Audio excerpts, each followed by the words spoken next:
ግብጽን ወቅተን እናቃለን እንደ ግብጽ በእኛ ላይ ተንኮል የሰራ ኢትዮጵያ ሺባን እንድትሆን 24 ሰዓት ስንት ሚሊዮን በቢሊዮን ኢንቨስት አድርጋ እምሰራው ተንኮል እያወቅን በትዕግስት መሪዎቹ ዝም ብሏል። በግልጽ ተናግራለች። የእስራኤል የምትባልን አገርን አላቃትም ከምድረገጽ አጠፋለሁ የምትል አገር ከምድረገጽ ማጥፊያ የሚሆን ነገር ደግሞ ያበለጸገች ከሄደች ምን ልታደርግ እንደምትችል እየታወቀ መታገዝ ነበረባት ማለቱ ራሱ አግባብ ይሆናል ወይ? ኒውክሌር መስራት ከእምነታችን ጋር ተጻራሪ ነው ብሎ 2 ጊዜ አዋጅ ፋትዋ የሚባል ነገር አውጥቷል። እስራኤልም ታውቃለች፣ አሜሪካም ታውቃለች፣ ሁሉም ዓለም ያውቃል። ግን ከእምነታችን ጋር አብሮ አይሄድ የሚለው ነገር ምንድነው? ምናልባት እስልምና ይከለክላል ማለት ነው ኒውክሌር ወይስ ምንድነው? ኤርትራ ትልቅ ግዙፍ የጦር እንትን ኖሯት የጦር ፋብሪካ ምን ኖሯት ሳይሆን በቀላል ነገር ኢትዮጵያን ሰላም ልትነሳ እንደ ቁንጫ ብዙ የሚያሳክክ እንደ ራስ ቅማል እንደዛ ልትሆን ትችላለች። ሶማሌ ብትወር ከሶማሌ ጋር ሆነ እንዴት ኢትዮጵያ ወረ እኔ ኢትዮጵያዊ ነኝ ትላለህ? ምን አይነት ህሊና ቢስ የህሊና ጎዶሎነት ነው እንጂ አንድ ሰው ኢትዮጵያ ሀገሬ ናት ብሎ ጡት አጥብታ ያሳደገችው አብልታ ያሳደገችውን ሰው ሀገር ከሌላ ጋር ሆነ ኢትዮጵያን ለማድማት እንዴት ደግሞ ባይ ዘ ዌይ ሀገር ውስጥ ነው እኮ እዛ እንትን እያሉ በስውር ደግሞ እኮ ሌላ ሸር ይሰራሉ። ለሀገራችን የአማራን ህዝብ እናድናለን ብሎ አሁን እንትን ፍዳ የሚያሳዩት የአማራን ህዝብ ፍዳ ነው፣ ናይትሜር ነው የሆኑት። በተጻራሪው እንዲጎሳቆል በመድፍና በድሮን በታንክ ደበድባል ተብሎ እንዴት ማን ነው ከምድረ ገጽ ላይ የሚያጠፋው? የኦሮሞ ታጋዮች እንዴት ነው እስካሁን አልጠፋም? ታዲያ እነሱ ናቸው የተከላከሉት። ስንት ሚሊዮን አማራ የለም እንደ ኦሮሚያ ውስጥ? ምን ተደረገ? የት ቦታ ነው 1000 ሰው እዚህ ቦታ ተገደለ ተብሎ የሚነገር አማራ ተለይቶ አለ? ቲፒኤልኤፍ የሚባል ግሩፕ እኔ በሽታ ነው የሚመስለኝ። አንድ ተራ ሞላጫ ሰው 100 ቦታ መሬት መያዝ ይሄ በጣም የሚያሳፍር ነው። ለመንግስትም ትልቅ ሼም ቅር እንዳይል እንጂ አሁን እንደነ ኢህአፓ ምናምን የሚባሉት እኔ ገና ከዚህ ምድር ሳልፈጠር ነው እንትን ያሉት። እስካሁን ምንም አንዲት ኪሎ የሆነ ነገር አምርቶ ወደ ጎተራ ሲያስገቡ አላይም። ታሪካቸውን ሲገመግም ከመንግስቱ ባላነሰ ጭራቃዊ ሰይጣናዊ ስራ ሰርቷል።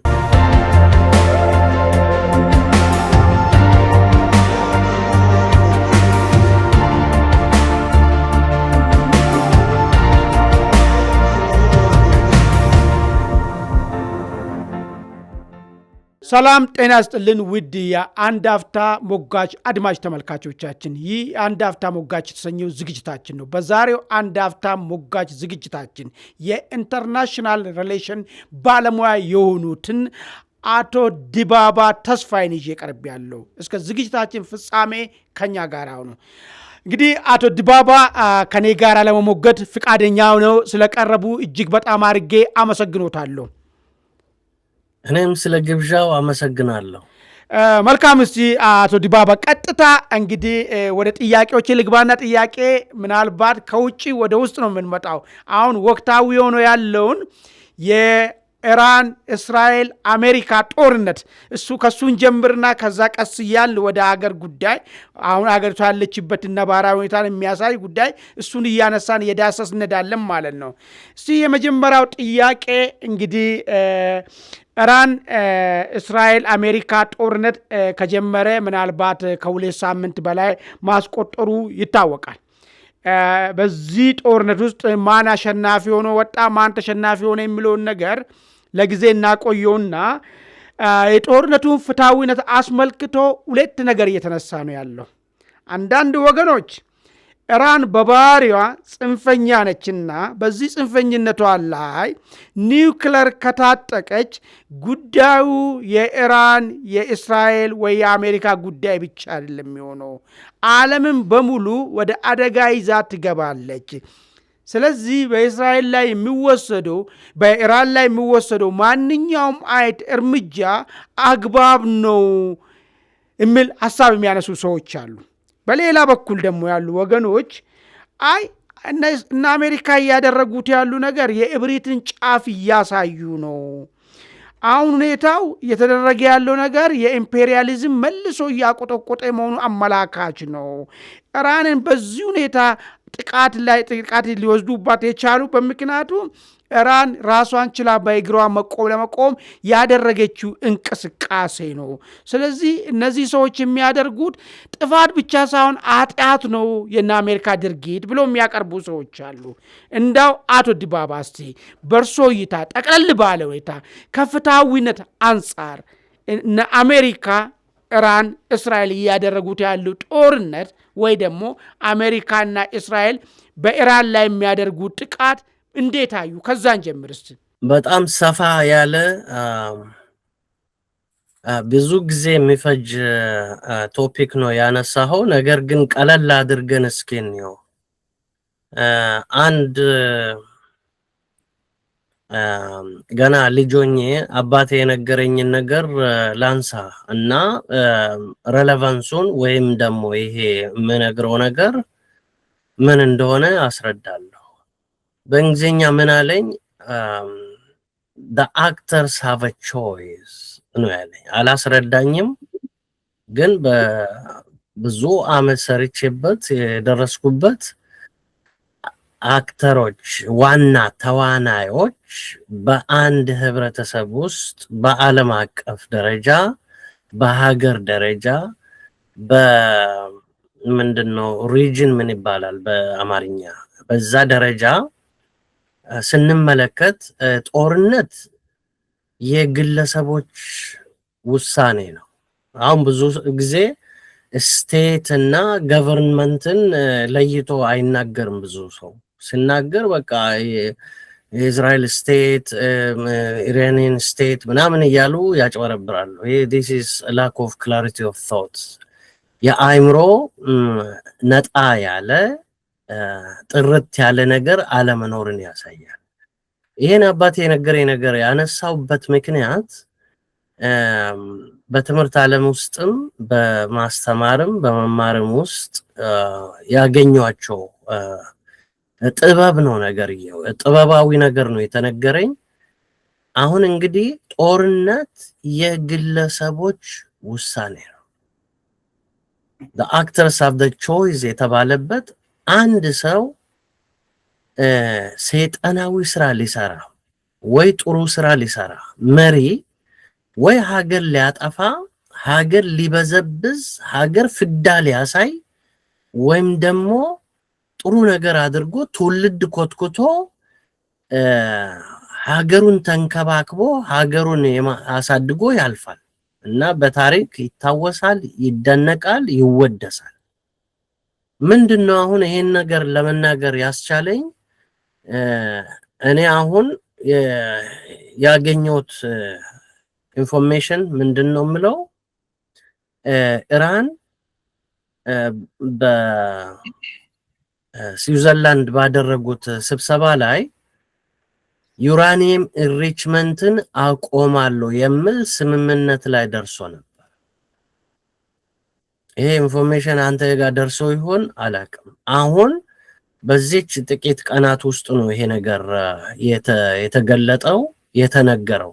ባይ ዘ ዌይ ጦርነቱ 3 ሳምንት ሆኖታል። ምን ማለት ነው? ምንድነው ያሉት?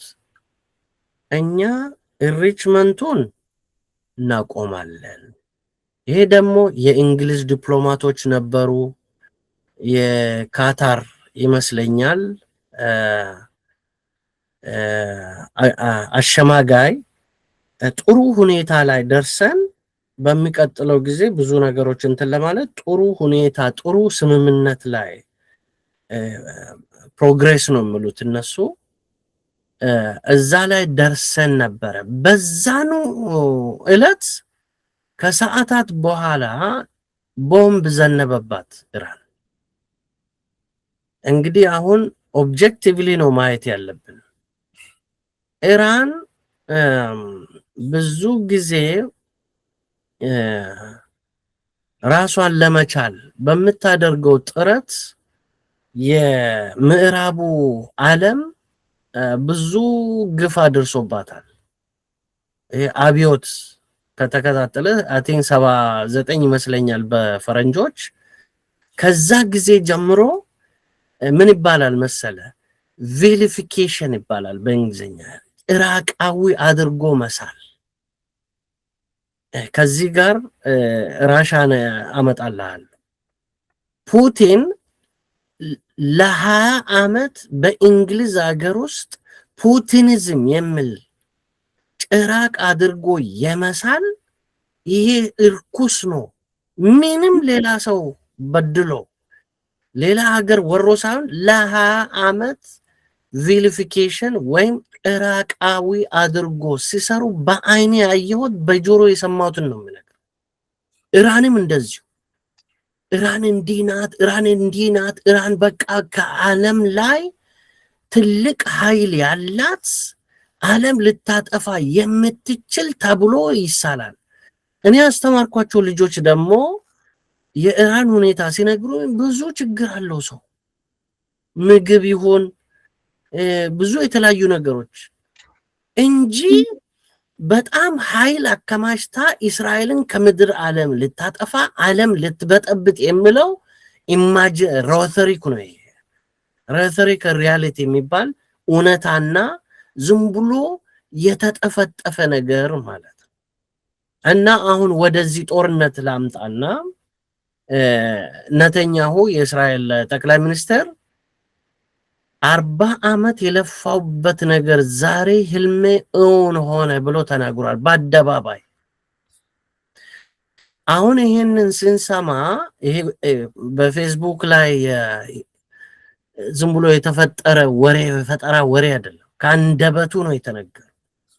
እኛ ደግሞ እናውቃለን፣ ይሄን ከስንት ዓመት በፊት እናውቃለን ምን እንደሚያስብ የት ሀገሮችን ለማጥቃት እንደሚያስብ ለምን እንደሚያስብ እናውቃለን፣ እንከታተላለን። መሪዎች እንደ መጽሐፍ ነው የምናጠናቸው ጠባያቸው። እና እንዲህ ብሏል። ይሄን ነጥብ ያዝልኝ ሰው እንዲረዳ ነው። ኦብጀክቲቭሊ ነው ይሄን ማለት ኢራን ሳይድ እስራኤል ሳይድ የሚባል ነገር as an educator we have to be objective።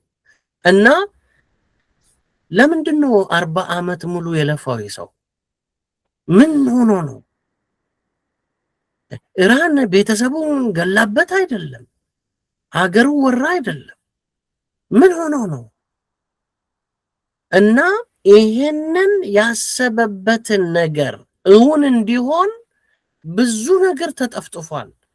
ቅድም እንዳልኩት ተዋናዮች ምርጫ አላቸው ያልኩት በዚህ ምክንያት ነው።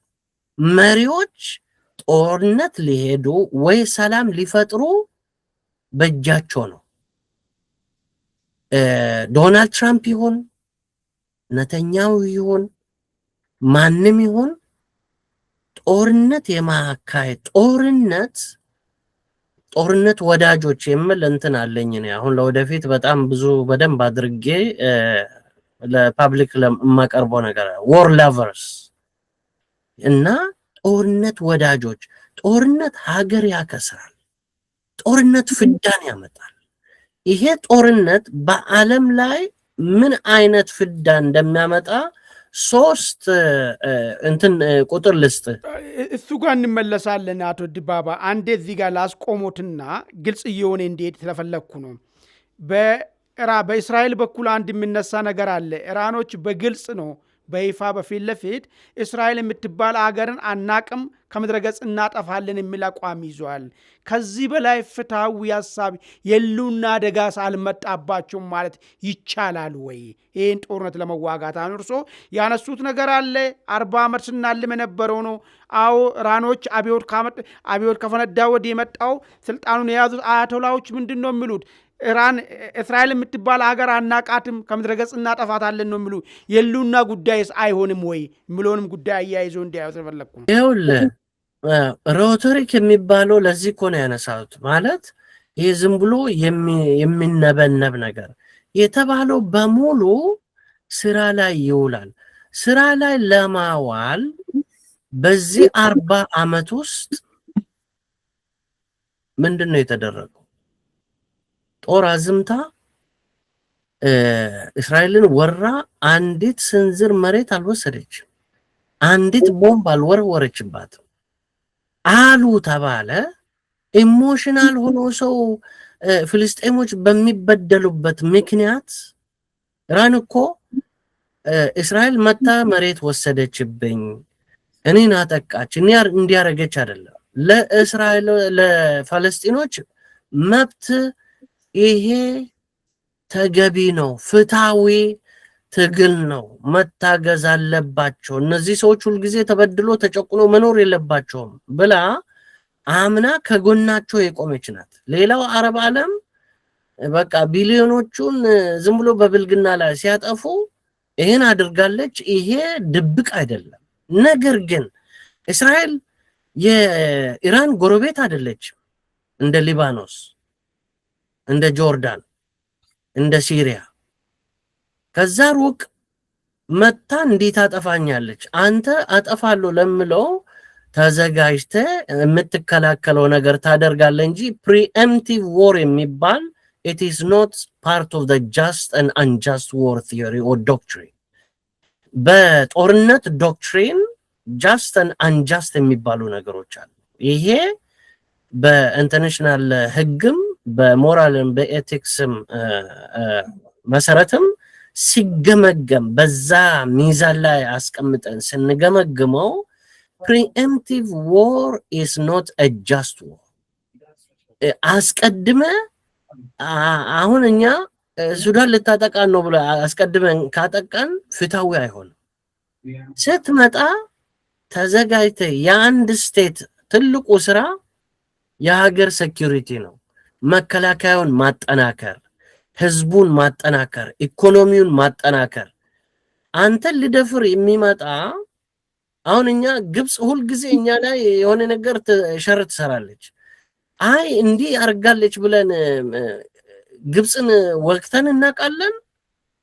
እንደ ግብጽ በእኛ ላይ ተንኮል የሰራ ኢትዮጵያ ሺባን እንድትሆን 24 ሰዓት ስንት ሚሊዮን በቢሊዮን ኢንቨስት አድርጋ እምሰራው ተንኮል እያወቅን በትዕግስት መሪዎቹ ዝም ብሏል። እነሱም አጸፋ መመለስ ይችሉ ነበር፣ ነገር ግን አላደረጉም። በጣም ጨዋ ናቸው የኢትዮጵያ መሪዎች። ግን እኮ ይለያያል እኮ። አሁን ምንድነው በኢራን በኩል ትልቁ እንግዲህ ጸብ ሆኖ የመጣም ኒውክለሩን ማበልጸጉ ነው አይደል? ካበለጸገችና በእጇ የያዘችለት ምን ሊፈጠር እንደሚችል የኛው ጥቃት ሪቨርስ የሌለው ነገር ስለሆነ እዚህ ጋር ሳትደርስ ማስቆሙ ልክ በግልጽ ተናግራለች። የእስራኤል የምትባልን አገርን አላቃትም፣ ከምድረ ገጽ አጠፋለሁ የምትል አገር ከምድረ ገጽ ማጥፊያ የሚሆን ነገር ደግሞ ያበለጸገች ከሄደች ምን ልታደርግ እንደሚችል እየታወቀ መታገዝ ነበረባት ማለቱ ራሱ አግባብ ይሆናል ወይ? ኦኬ፣ ለዚህ መልስ ምንድን ነው መሰለ የሚሆነው፣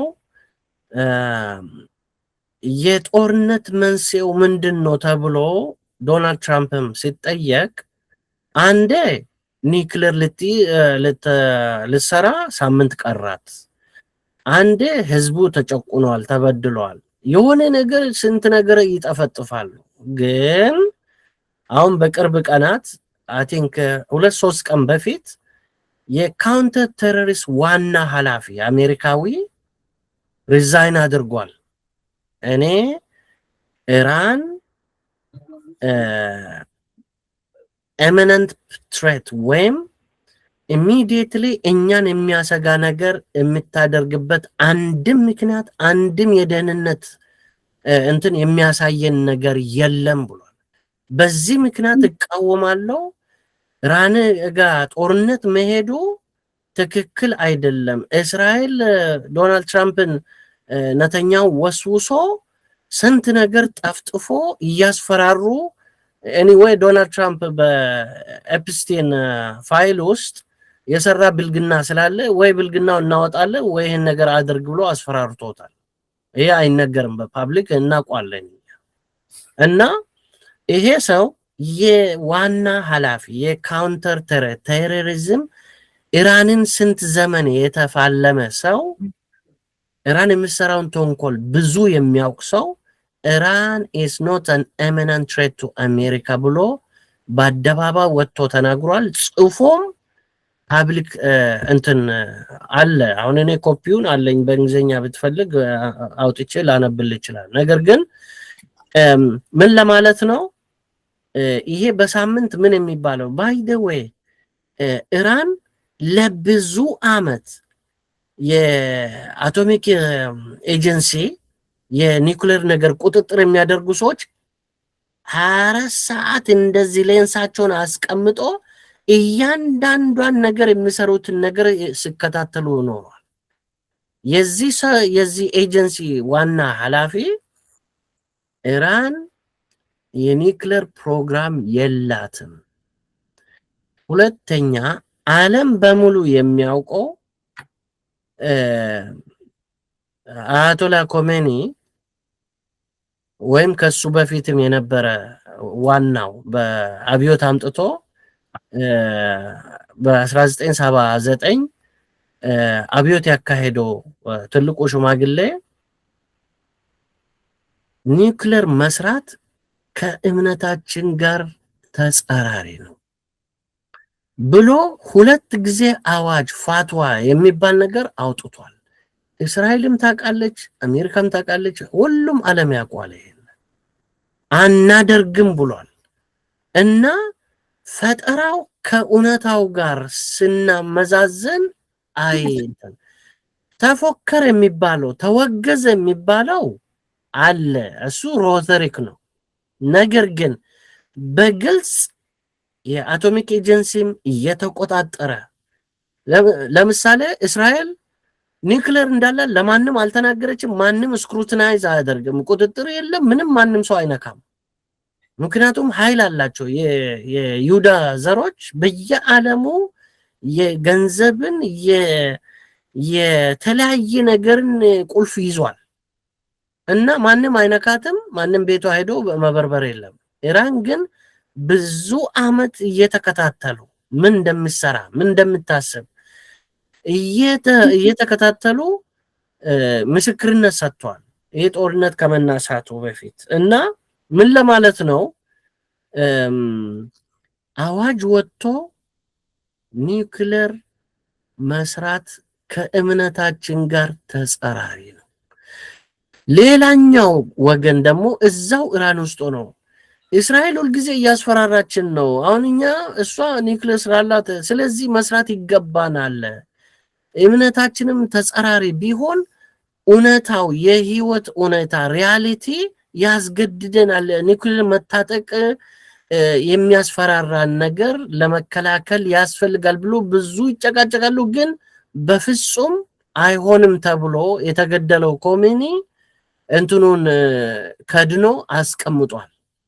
አሁን እሱ ስለተገደለ ይህን ኒውክሌር የሚፈልጉ ሰዎች በቃ ለኛ እድል ነው አሁን ብሎ እያሰቡ እሱ ብቻ ሳይሆን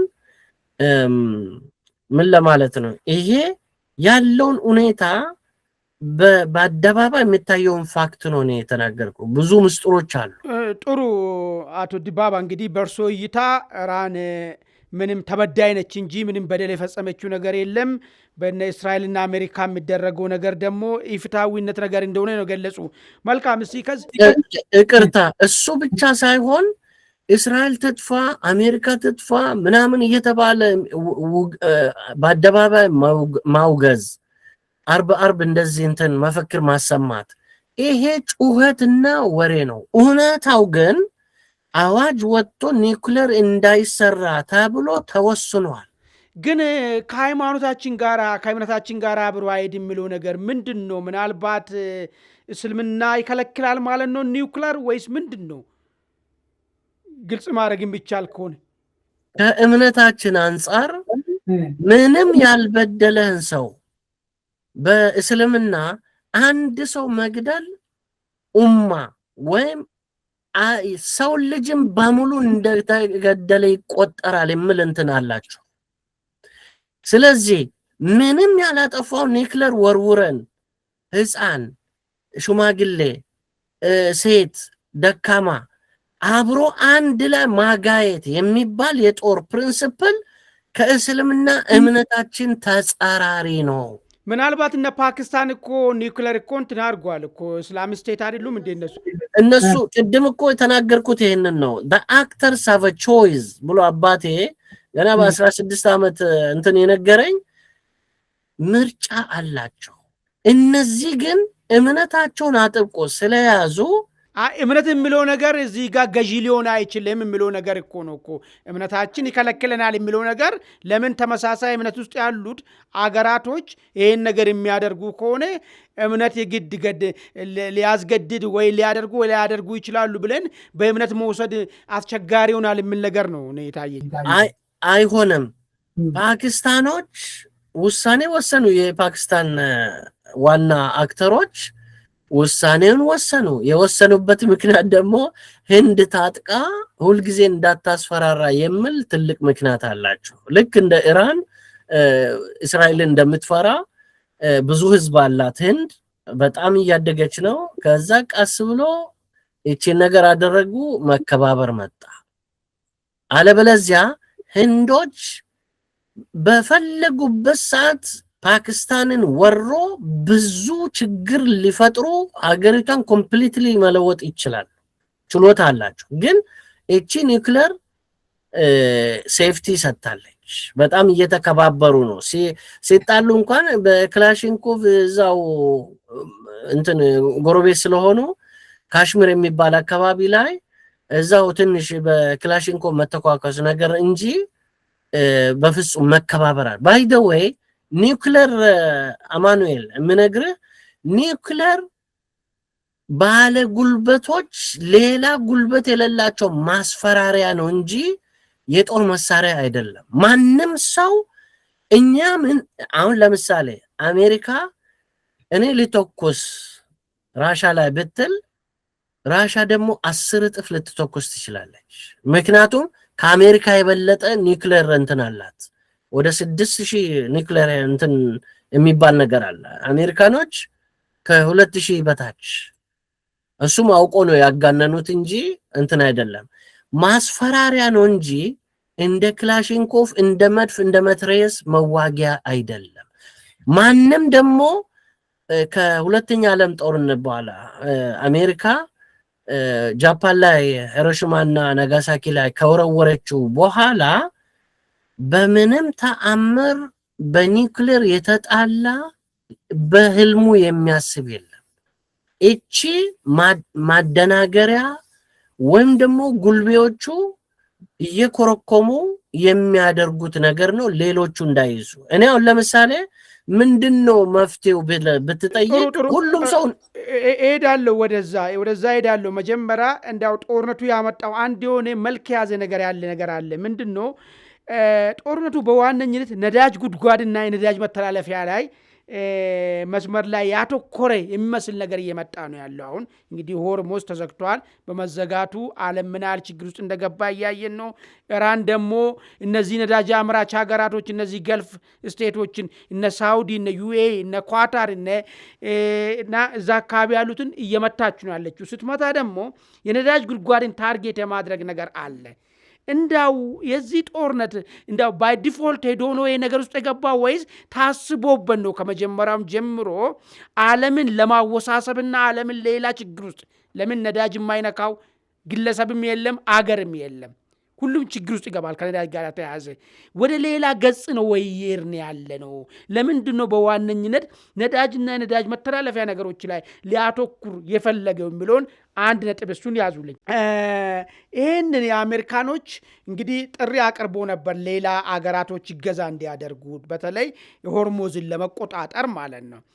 አብዛኛዎቹ እምቢታን ነው የገለጹት። ልክ እንደነ ቻይና፣ እንደነ ጃፓን፣ እንደነ አውስትራሊያ፣ ዩኬም አሁን ነው ችግር የለውም መርከብ ልካለሁ ወደሚለው ነገር ሀሳቧን ወደ ማለሳለስ የመጣችበት ይህስ ሊሆን የቻለበት ምንድን ነው ምክንያቱ?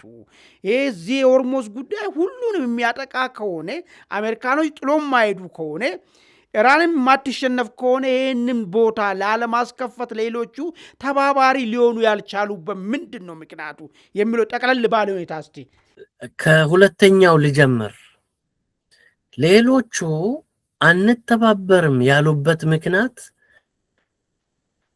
ዓለምን ደብቆ አስቀምጧል እንጂ ኢራን የተጠየቀችውን እያደረገች የዩራኒየም ማበልጸግም አቆማለሁ እሱም ለሲቪሊያን የሚሆነው ነገር እንጂ ለጦር መሳሪያ ለኒውክሌር ጦር መሳሪያ የሚሆን አቆማለሁ ብላ አልሰጣለች በምስክር ፊት። ይሄ ደግሞ የሚሆነው እሷ እንዳታታልል ቁጥጥር የሚደረግም ፈቅደን መታችሁ 24 ሰዓት ማየት ትችላላችሁ ብላ ቃል ገብታለች። እንግሊዞች እዛ ነበሩ፣ ሌሎቹም ነበሩ። ስዊዘርላንድ ይሄ መጨረሻ እንትናቸው ይሄን ስለሚያውቁ ፈረንሳይም ጀርመንም እንግሊዝም ሁሉም ስለሚያውቁ እንዴ ኢራን እሺ እያለች እንዴት ነው ዞር ብሎ ከኋላ ቦምብ የሚያዘንቡ የሚል ተናዷል። አሁን የዚህ የኔ ሀገር ዩናይትድ ኪንግደም መሪ ጠቅላይ ሚኒስትር ኪር ስታርመር የሚባል ሰው በጣም ተናዷል። ያውቀዋል በዲፕሎማሲ ማቆም ሲቻል ጦርነት አውዳሚ እንደሆነ ዓለምን ኢኮኖሚ እንደሚያናጋ ስለሚያውቁ ከዚህ በፊት አውሮፓቹ ብዙ ጥሯል። በዛ ጥረት ምክንያት ነው ኢራንን ጠፍሮ የያዟት። ጓዳ ውስጥ ገብቶ ጎልጉሎ 24 ሰዓት ምን እንደምትሰራ በደህንነት በተለያየ በተራቀቀ መንገድ በሳተላይት እያደረጓት እየተከታተሏት ነበር። አሁንም አንደኛ እኛን አላማከርክም፣ በድብቅ እዚህ ጋር ዲፕሎማሲ እያልክ ኢራን የተጠየቀውን ነገር እሺ እያለች የሄድክበት ምክንያት ለኛ ተገቢ አይደለም፣ ይሄ ጃስት ሊሆን አይችልም፣ ፍትሃዊ ጦርነት ሊሆን አይችልም የሚል ግንዛቤ ይዟል።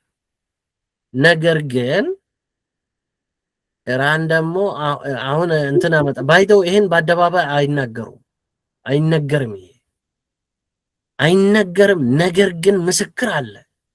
የካታር ውጭ ጉዳይ ሚኒስተር፣ የእንግሊዝ ዲፕሎማቶች፣ ደህንነቶች ጆሮአቸው እንዲቀስሩ አይናቸው እንዲያፍጦ ነገሮችን ተከታትሏል። የፈረንሳይም ደህንነት የጀርመን ሁሉም ያቃሉ። እውነታ ነገር ነው፣ አጭበርባሪነት አይደለም። እንዳታጨበረብር ደግሞ ሜካኒዝም ይቀመጣል። እሺ ብላለች። ኦኬ። ሁለተኛው ኢራን እናንተ ጋር ጉያ ውስጥ ተቀምጦ አሜሪካ እኛን የሚያስፈራራበት ምክንያት የለም፣ የሷ ነዳጅ ስለተመታ የእናንተንም አፈድሜ ያበላለሁ ብላ ተናገረች። የሷን ስላቃጠሉ ነው ያቃጠለችው። ከዚህ በፊት ስታደርግ የነበረው የአሜሪካ ሚሊተሪ ቤዝ ወታደራዊ ቤዝ እሱን ነው ስትመታ የነበረው። እና ምን ብላለ ፕሬዝዳንታቸው ወጥቶ ይቅርታ ጠይቋ፣ እኛ ከናንተ ጋር ምንም ነገር ጠላትነት የለንም፣ ነገር ግን እናንተ ጋር ቁጭ ብሎ እኛን የሚያስፈራሩ ሰዎች አንለቃቸውም፣ ያፈሰሱት ደም ካሳ እኛም እናስከፍላቸዋለን። ይሄ ደግሞ ዓለምን ይበጠብጣል። ስለዚህ እናንተ የምታደርጉትን አድርጉና ይሄን ጦርነት አስቁሙ፣ እኛ ማስፈራራትም ይቁም፣ እዛ ቁጭ ብሎ እንትን የሚያደርጉም ይቁም፣ አለበለዚያ የፈለገ ነገር ቢመጣ እኛን ምክንያቱ የነዳጅ ዲፖችን ብዙ ቦታ አጥቅታለች እስራኤል አሜሪካ ጋር ሆኖ አጸፋ መልስ ነው እንጂ እሷ ቀድማ አይደለም። የመታችሁ። እናንተ ይህን ቲት ፎር ታትስ ይባላል። አን አይ ፎር አን አይ። የእኛን ነገር አውድማችሁ እናንተ ደግሞ ዘንጣችሁ ነዳጅና የተፈጥሮ ጋዝ እንደፈለጋችሁ እንትን የምትሉበት ነገር አንፈቅድም። ዓለምም ብዙ ተቃውሞ አላነሳም። ስለዚህ አሁን በኢኮኖሚ ሲመታ ለዚህ ማን ተጠያቂ እንደሆነ የዓለም ህዝብ የዓለም ፖለቲከኛ ይገነዘባል። የኛ ሰልፍ ዲፌንስ ራስን መከላከል ፍትሃዊ ነው የሚል ነገር ተናግራለች። ስለተመታች ነው እንትን አጸፋ መልስ። ይሄ ምንድነው አሁን የሚያመጣው? ቆይ አንድ 3 ፋክት ልስጥ።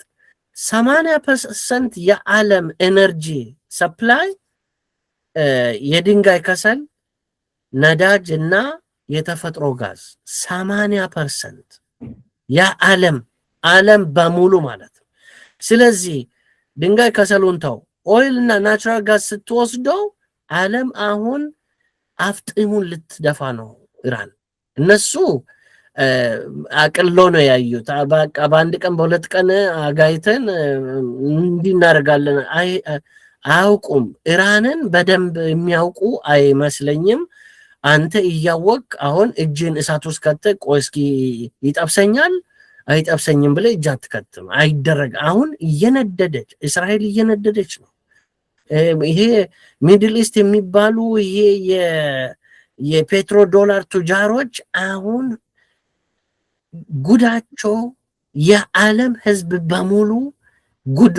በተለይ ደሃ ሀገሮች የመጨረሻ ትልቅ አብዮት ነው የሚካሄደው። በጣም የሚያሰጋ ሁኔታ ነው ያለ። እኔ ፔሲሚስት ለመሆን ተስፋ ቆራጭ በመሆን አለ። ሁለተኛ ፋክት 60% ግሎባል ኤሌክትሪሲቲ ከነዚህ ናቹራል ጋዝ እና ኮል ኤነርጂ የዓለም ነው የምልህ። ኤሌክትሪሲቲ 60%። ሶስተኛ 95% of the world transportation የትራንስፖርት ኤነርጂ ከፔትሮሊየም ነው 95%። አሁን ደሃ ሀገር በአህያ በፈረስ በበቅሎ በግመል ሳይኬድም በእግር ሳይኬድ አይቀርም። ምክንያቱም ይሄ ጥፋት በአንድ ቀን በአንድ ሳምንት በሁለት ወር ምናምን ተሰርቶ ወደ ቀድሞ ቦታ የሚመለስ አይደል። በጣም ብዙ ጊዜ ይፈጃል። ይሄንን አሁን ጦርነቱ ቆሞ የወደመውን ነገር ወደ ቀደመው ቦታ ለመመለስ ብዙ ጊዜ ይፈጃል። በዚህ ብዙ ጊዜ ውስጥ ስንት መንግስት እንደሚነቃነቅ እንደሚወገድ አብዮት የት እንደሚፈነዳ በጣም የሚያስፈራ ነገር አለ። ሀብታም ሀገሮች ከሩቅ ቦታም ገዝቶ እንትን ሊሉ ይችላሉ። ከራሻ አሁን ራሻ ሩቅ ቦታ ነው፣ ግን አፍሪካኖች አሁን ከዛ ከጠፋ ወደ ራሻ መሄዳቸው ነው። ወደ ሌላ ኦኬ ሌላ ማስገንዘብ የሚፈልገው እነዚህ 3 ፋክቶች ናቸው። 95% ይኸው ትራንስፖርቴሽን ቀጥ ብሎ ከቆመ ምንድነው የሚኮነው? ባይ ዘ ዌይ ትራንስፖርት ብቻ እንዳይመስል መድኃኒት አቅርቦት፣ የምግብ ሁኔታ፣ የፈርቲላይዘር ወይም መዳበሪያ፣ የኬሚካል፣ የመድኃኒት፣ የፋርማሲውቲካል ካምፓኒ በዚህ የነዳጅ ውጤቶች ላይ ነው የተመሰረቱት። ስለዚህ በምግብ ዓለም ጉዳይ ላይ ለዓለም ሰው የምግብ እጦት፣ የመድኃኒት እጦት፣ የትራንስፖርት እጦት በጣም ናይትሜር ለማሰብ የሚያስፈራ አለማወቁ ይሻላል። እኔ ብዙ ጊዜ ስለምከታተለው ስለማጠና ጂኦፖለቲካል ኢሹስ። መልካም አቶ ዲባባ፣ እንዳው ከዚህ ጋር ተያያዘ እስቲ ወደ ሀገራችን እናምጣው። እንግዲህ ተጨባጭ ሁኔታው ነው። በዓለም ደረጃ ይሄ ጦርነት እያመጣ ያለው ብዙ መንግስታትም ሊነቃነቁ ይችላሉ፣ ብዙ መንግስታትም በኢኮኖሚ ሊወገዱ ይችላሉ ብለዋል። እንዳው ይሄ አሁን ጦርነት ጎራ ፈጥሯል። እስራኤልን እነ አሜሪካን የደገፉ ሀገራቶች አሉ፣ ወይ ደግሞ ደጋፊ ናችሁ ተብሎ የተጠቁ ያሉ ሀገራቶች አሉ። ለምሳሌ እነዚህ የገልፉ ሀገራቶች ማለት ነው። በአንጻሩ ደግሞ ገለልተኛ ሆነው ቆሙ ደግሞ አሉ። በአገር ደረጃ በይፋ ወጥቶ የኢራንን እውነትም የመሰከሩ ሀገራቶች ተፈጥሯል። እነዚህ ላቲን አሜሪካ አካባቢ ያሉት ሀገራቶች። ይህ ሁኔታ ባለበት ሁኔታ የኢትዮጵያ ጠቅላይ ሚኒስትር ዶክተር አብይ አህመድ ሰሞኑን ወደ ዩኤኢ ሄዷል። እንግዲህ ዩኤኢ በኢራን ግንባር ቀደም ከእስራኤል ተለይታ አትታይም የተባለች ሀገር ነች። ከፍተኛ ጥቃት እየተወሰደባት ያለው ሀገር ነች። እንዳው ወደ ዩኤኢ መሄዱ በዚህ ሰዓት ለኢራን ለእስራኤል ወገንተኝነት ማሳየት አይሆንም ወይ? የኢራን እንትን ውስጥስ መግባት አይሆንም ወይ? ምን ጥቅም አለው? ምን ጉዳት አለው? አጠራ ጠራ ያድርጉትና አሁን በዚህ ሂደት ውስጥ መቼም ዩኤ ድረስ ሄዶ አጋርነትን ማሳየት በኢራን አካባቢ በመልካም ይታያል ተብሎ አይጠበቅምና ምን ጉዳት በኢትዮጵያ ላይ ሊያመጣ ይችላል? ምን ጥቅምስ ሊያስገኝልን ይችላል? አጠር ባለ ሁኔታ። አዎ፣ ስለ ገለልተኛነትና ምን አንስተሃል። እኔ እውነቱን ልንገርህ፣ በአደባባይ የማይነገር የእንግሊዝ ህዝብ፣ የአውሮፓ ህዝብ፣ ዓለም በሙሉ ተናዷል በዚህ ክስተት ስለሚያውቁ ኢራን እጅ ሰጥታ አንደኛ አዋጅም ወጥቶ ስንት ዓመት በስራ ላይ አውሏል። አደባባይ ወጥቶ ግን ተጮዋል። እሱ ይሄንን አውቆ ሃይፕ ተደርጓል። ከመጠን በላይ አስጮኸዋል።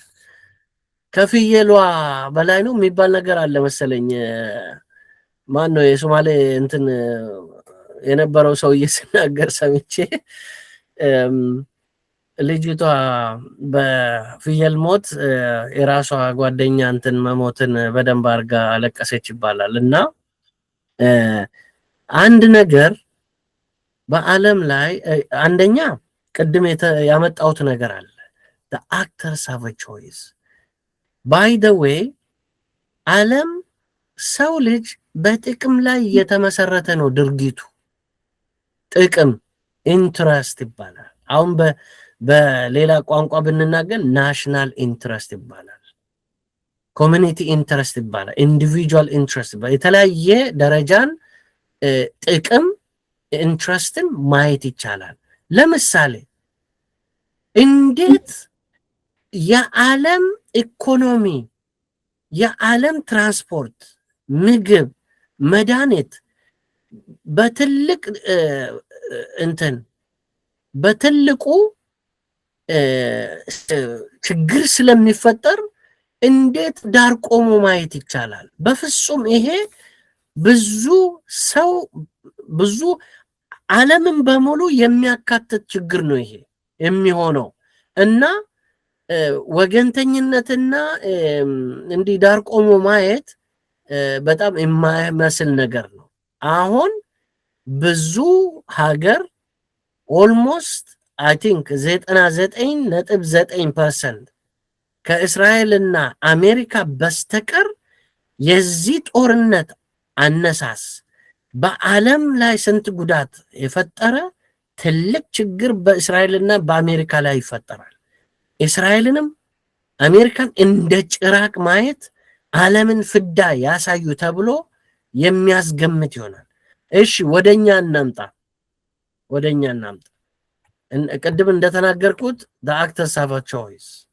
ዶክተር አብይ ከእስራኤል ጋር መሆን ወይ ከኢራን ጋር መወገን ወይም ኒውትራል ከሁለቱም ሳይሆን እንደ ድሮ ኢትዮጵያ መሪዎች ሁልጊዜ ገለልተኛ ሆነው ነው የሚያዩት።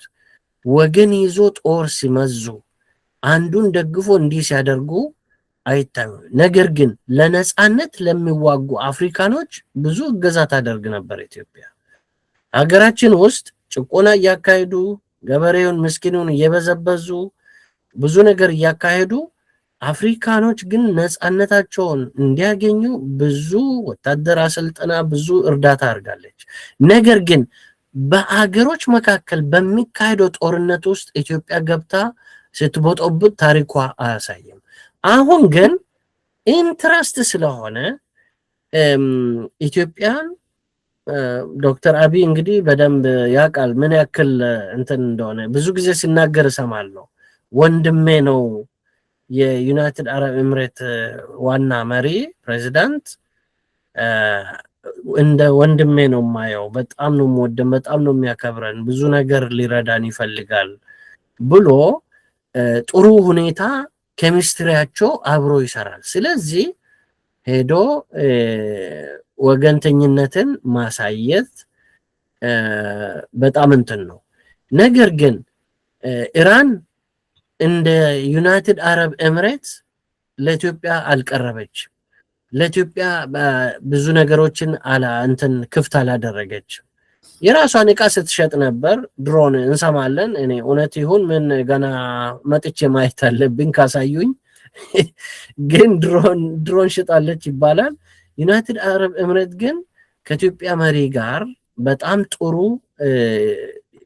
ግንኙነት ፈጥሯል። ስለዚህ አጋርነት ማሳየቱ የማይቀሬ ነው።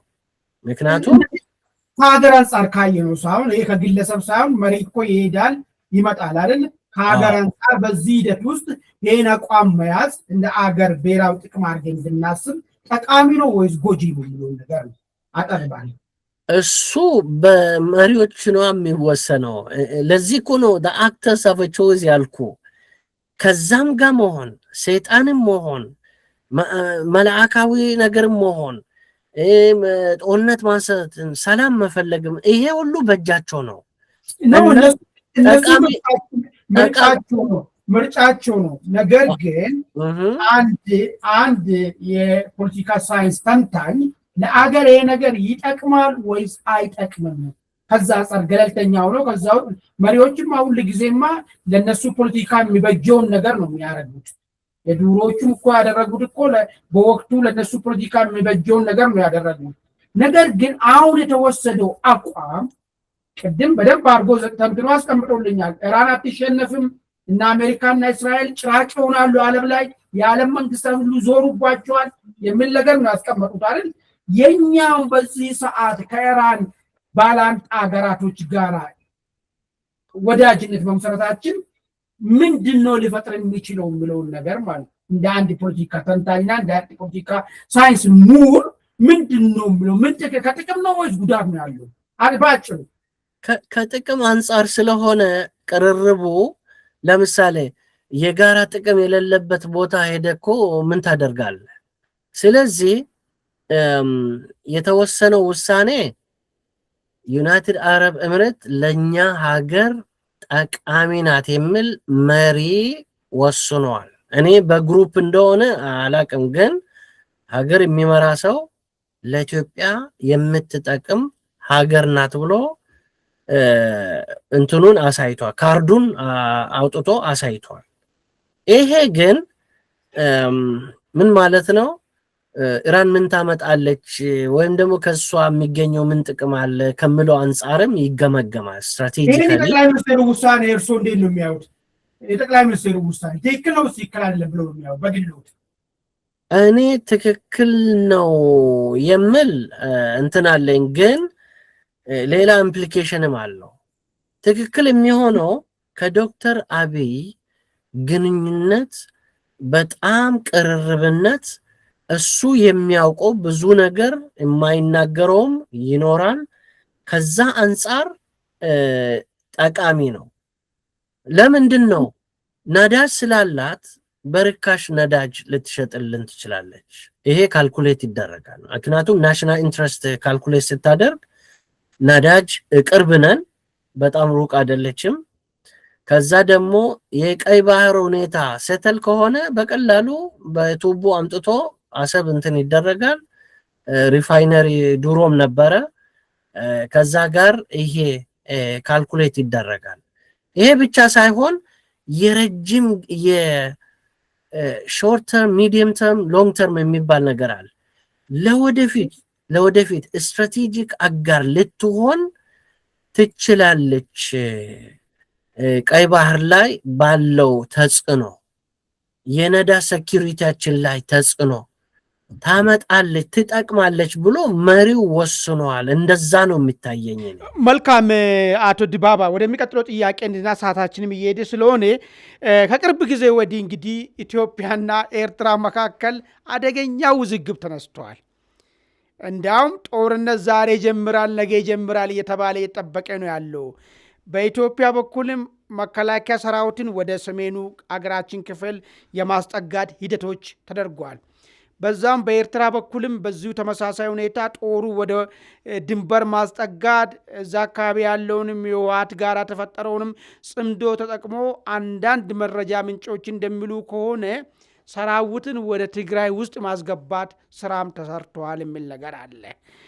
ለዚህ ምክንያት ሲያቀርቡ በኢትዮጵያ በኩል ድንበሬ ተጥሶብኛል፣ የውስጥ ፖለቲካ ጉዳይ ውስጥ ገብታ እጇን እየፈተፈተች ነው የሚል ክስ ይቀርባል። በኤርትራ በኩል ደግሞ የሐሰት ትርክት ተፈጥሮ አሰብን ሊቀሙኝ ነው፣ ወደ ቀይ ባህር መውጫ ያሉ ግዛቴን ሊወስዱብኝ ነው የሚል ነገር ይነሳል። እንዳው መጀመሪያ ኢትዮጵያና ኤርትራ አሁን እያራመዱ ካሉት ፕሮፓጋንዳ አንጻር ጨክኖ ወደ ጦርነት የመግባት እድል ይኖራቸዋል ወይ? አንደኛ ጥያቄ። ይሄ እየተባለ ያለው አሁን በስፋት ደግሞ የተነገረ ያለው የቀይ ባህር ጥያቄና የአሰብ ጥያቄ በስፋት ነው እዚህ ሀገር ውስጥ አሁን በመንግስት አመራሮችም በከፍተኛ የጦር መኮንኖችም የተነገረ ነው ያለው። አሰብ የኢትዮጵያ ታሪካዊ ግዛት ነው፣ በህግም በሞራልም የሚል መከራከሪያ ተነስቷል። ይሄ ልሳካ የሚችልበት ሁኔታ ይኖራል ወይ? አሰብን የራሳችን ልናደርግ የምንችልበት? እስቲ ሁለቱንም አያይዙና እዚህ ላይ የራስዎትን ሀሳብ እስቲ። አዎ እንደገና ላስታውስ፣ the actors have a choice። ጦርነት ሊያካሂዱ ሰላም ሊፈጥሩ ይችላሉ። አንድም ሰው ጠበንጃ ደግኖበት ኢሳያስን ወይም ዶክተር አብይን ይህ ጦርነት አካሂድ ሌላቸው እነሱ ናቸው የሚወስኑት። ሰላም በጋራ የመኖር ሰላማዊ ህይወት መኖር ይሻለናል፣ እሱ ነው የሚጠቅመን፣ እሱ ነው ትርፋማ። ወይም ደግሞ ይህን እናድርግ የሚያደርጉበት ምክንያት ይኖራል። አንዳንድ ስቴት መሪዎች ስልጣን ላይ ለመቆየት ሁልጊዜ ጦርነት ማካሄድ እንትን አላቸው፣ አመል አላቸው። አንዳንዶቹ ደግሞ ጦርነትን በጣም ጦርነት ውድ ነገር ነው። አሁን ኢትዮጵያ ውስጥ እንኳን የጦር መሳሪያ ይቅር ውሃ ውድ አይደለም፣ እየጠፋ ስንት መከራ ያሳየለም ሰው እና ዝም ብሎ በሆነ ድንጋይ በጠጠር አይደለም የምትዋጋው። ጦርነት በጣም ውድ ነገር ነው። በጣም አስቦበት ባይ ዘ ዌይ በጦርነት ሳይንስ እንትን ስንገመግመው ብዙ ጊዜ ሚስ ፐርሴፕሽን ወይም ሚስ ካልኩሌሽን ይባላል። የተደናገረ እንትን ሁኔታ ላይ ያልተመሰረተ ምክንያቶች የጦርነት መፍትሄ ይሆናሉ። የጦርነት መንስኤ ጦርነት የሚያስነሳ ኤኒዌይ ዶክተር አብይ እና ሌሎችም መሪዎች በጣም በጥልቅ የሚያስቡበት ነገር እኔ ለሁለቱም የምለው እንግዲህ ከሰሙ ነው። ከሰሙ በጥበብ ነገሮቻቸውን ቢያካሂዱ ይሻላል። ጦርነት አውዳሚ ነው። ጦርነት ሀብትንም የሰው ህይወትም ይባላል፣ የሚበላ እሳት። ስለዚህ ኤርትራኖች ሁልጊዜ ኢትዮጵያ ጠላታችን ናት፣ ጸላኢ እንደገና መታቀኝ ግዛት ልትይዘን ነው ብሎ ፕሮፓጋንዳ እየነዙ ትውልድ በዚህ አንጿል። አሁን አንድ ትውልድ በዚህ ታንጿል በውሸት። ልክ የኢራን ነገር ልክ የራሻ ነገር እንደተሰራው እንደዛ ነገር ኤርትራም በአቂምቷ ሰርታለች። የተጠፈጠፈ ነገር ኢትዮጵያ በምን ምክንያት ነው ኤርትራ የምትወጋው? ሰላማዊ ቢሆን ሰው በሰላም ቢኖር ቢነጋገር ኢኮኖሚውን ቢያዳብር ጥሩ ነው። ነገር ግን አንፌር ፌር ያልሆነ አድቫንቴጅ ልትወስድብን ሞክራለች እሷ ናት። እና ወያኔዎችም ተናዶ አቁመዋል። ዶክተር አብይም እንደዛው ይመስለኛል። ያልተገባ አድቫንቴጅ በእኛ ላይ መውሰድ አይፈቀድም ይሄ ነገር ግን ፌር በሆነ ፍትሃዊ በሆነ ነገር በጥሩ ግንኙነት ላይ ተናግደን ባውንደሪው ምንም ኢሬሌቫንት ነው ምናምን የሚል ሰላማዊ ነገር ፈጥሮ በዛም ኖቤል ፒስ እንትን ተሸላሚ ሆኗል ዶክተር አብይ። ነገር ግን ኤርትራኖች ሁል ጊዜ አንደኛ ከኤርትራ አንጻር ስናይ ግብጽ ከኋላ ሆና ኤርትራ እንደ ውሻ እንድትጮውላቸው ነው የነሱ ዓላማ። ሁልጊዜ ኢትዮጵያ ሽባ እንድትሆን፣ ኢትዮጵያ የተበታተነች ደካማ ምንም ነገር ያልሆነች እንድትሆን ብዙ ነገር ይጥራሉ ኤርትራኖች። እሱን ከመስማት ግብጽ እኮ አንድ ትምህርት ቤት፣ አንድ ክፍል፣ አንዲት ነገር ለኤርትራ ህዝብ አስተዋጽኦ ያበረከተች ነገር የለም። በምን ምክንያት እሷ ስር እንደሚሉ አይገባኝም። እኔ ጥቅማችን ኢትዮጵያ ጋር ነው፣ ኢኮኖሚው፣ የሰው ብዛቱ፣ እኛም ያለን ነገር። እነሱ ጨው አላቸው። ጨው ወስዶ ቡና ቢቀይሩ በጣም ቀላል ነገር ነው። ትራንዛክሽን፣ ኢኮኖሚ፣ ግንኙነት። ቀይ ባህር ውስጥ ያለውን ሪሶርስ አሳ፣ የአሳ ዘይት፣ አሳ ራሱ እየሸጡ የተለያየ ነገር መለዋወጥ ይቻላል። እና እኔ አንደኛ ኤርትራ ብቻዋን ነጥሎ ማየት አይቻልም ከግብጽ። የግብጽ ሸርና እንትን አለ። ይሄ በደንብ መታወቅ አለበት። ባይ ዘ ዌይ ያንተ ጠላት ጉድጓድ ሲያመስል እሳት አንድዶ እዛ ላይ ደብቆ አንተን እዛ ወደዛ ገደል ከቶ እሳት እንድትለበለብ እንዲያደርግ እያወቅ እንዴት አድርግ እዛ ትመቻለህ ለጠላት? ግብጽ ሁልጊዜ ጦርነት እንዲነሳ ነው የምትፈልገው። ኢትዮጵያ መሪዎች በአስተዋይነት በማስተዋል በጥበብ ነው ማየት ያለባቸው። አሁን እኮ አቶ ዲባባ በኢትዮጵያ በኩል የሚነሳው ግልጽ ያለ ነገር ነው የተነሳው። ምንድን ነው ኢትዮጵያ 120 ሚሊዮን በላይ ህዝብ ያላት ነች። ከቀይ ባህር የተገፋችበት መንገድም ፍትሃዊ አይደለም። ኢቨን አሰብ የሄደበትን መንገድ አናቅም የሚል ጥያቄ ነው የተነሳው። ስለዚህ ይሄ ነገር መታረም አለበት። በሌላ አነጋገር አሰብ የኢትዮጵያ ነው፣ ወደ ኢትዮጵያ መመለስ መቻል አለበት የሚል ነው መከራከሪያ ያነሱት። በኤርትራኖች በኩል ይሄ በፍጹም ግዛት አንድነት ላይ የምነጋገረው ነገር የለም በሚል ነው ጦሩም እንዲጠጋ የተደረገው። ይሄን ማቻቻል የሚቻልበት ኢትዮጵያ ስለ ቀይ ባህር ታቁም ወይስ ኤርትራ አሜን ብላ የወሰደችውን ትስጥ? ምን ብፈጠር ነው አሁን እርስዎ የሚሉት ነገሮች ወደ ጦርነት ከመግባት ሌላ አማራጮችን መጠቀም የሚሉት ነገር ምንድን ነው? እስቲ ይሄን ሁለቱን ነገር ሊያቻችል የሚችል አማራጭ አንድ ዝም ብሎ የማወናበድ እንትኖች አሉ። ይሄ ሰውን ለማደናገር ግልጽ የሆነ እንትን እንዳይኖረው ለማድረግ የሚደረግ ነገር ነው። ምክንያቱም ለምሳሌ ምሁራን የሚባሉት ኢትዮጵያ ውስጥ በወቅቱ ያለው መንግስት ስር እንደ እንትን ጭራቸውን እንትን ማድረግ ነው እንጂ ፍርጥ አድርጎ ይሄ ነገር ጥቅማችን እንደዚህ ነካል፣ እንዲህ ብናደርግ ይሄ ነገር ይጎዳናል፣ በዛ ጉዳይ ላይ መስማ። ለምሳሌ ነጮች የፈለገ ፖለቲካ ጦርነት ቢነሳ ፓርቲዎች ቢጣሉ በሀገር ጥቅም ላይ እንትን የላቸውም። ሁላቸውም አንድ አሜሪካኖችም፣ እንግሊዞችም፣ ፈረንሳዮችም እንደዚህ በሀገር ናሽናል ኢንትረስት ላይ ፓርቲ የሚባል ይሄኛው ኮንሰርቫቲቭ ነው፣ የሪፐብሊካን ነው፣ የዲሞክራት ነው፣ የሌበር ነው የሚባል ነገር የለም። በጣም ጽኑ። የኛ ግን አወናባጅ ነው። ዝም ብሎ የሆነ አወላዋይ ጠወልዋል። እና ስለ አሰብ ጉዳይ በጥበብ እኮ ቢይዙት አሰብ እኮ ትልቅ አስቸጋሪ ጉዳይ አይደለም። ኦኬ ኢትዮጵያ ኦፈር አድርጋለች፣ ወደብ እንጠቀም፣ እናንተ ደግሞ ያለን ሀብት ኑና ተቋደሱ ብላለች። ይሄ በአደባባይ የወጣ ነገር ነው። በውሸት ሰው ለማታለል የተነገረ አይደለም።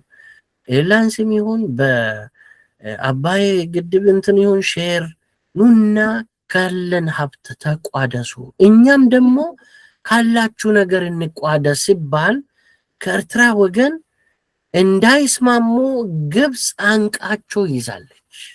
ግብፅ ምን ስለ ግብፅና ኤርትራ ሳስረዳ አንድ ትልቅ ዋርካ ውሰድ። ዋርካ ስር ትናንሽ እንትኖች ይበቅላሉ።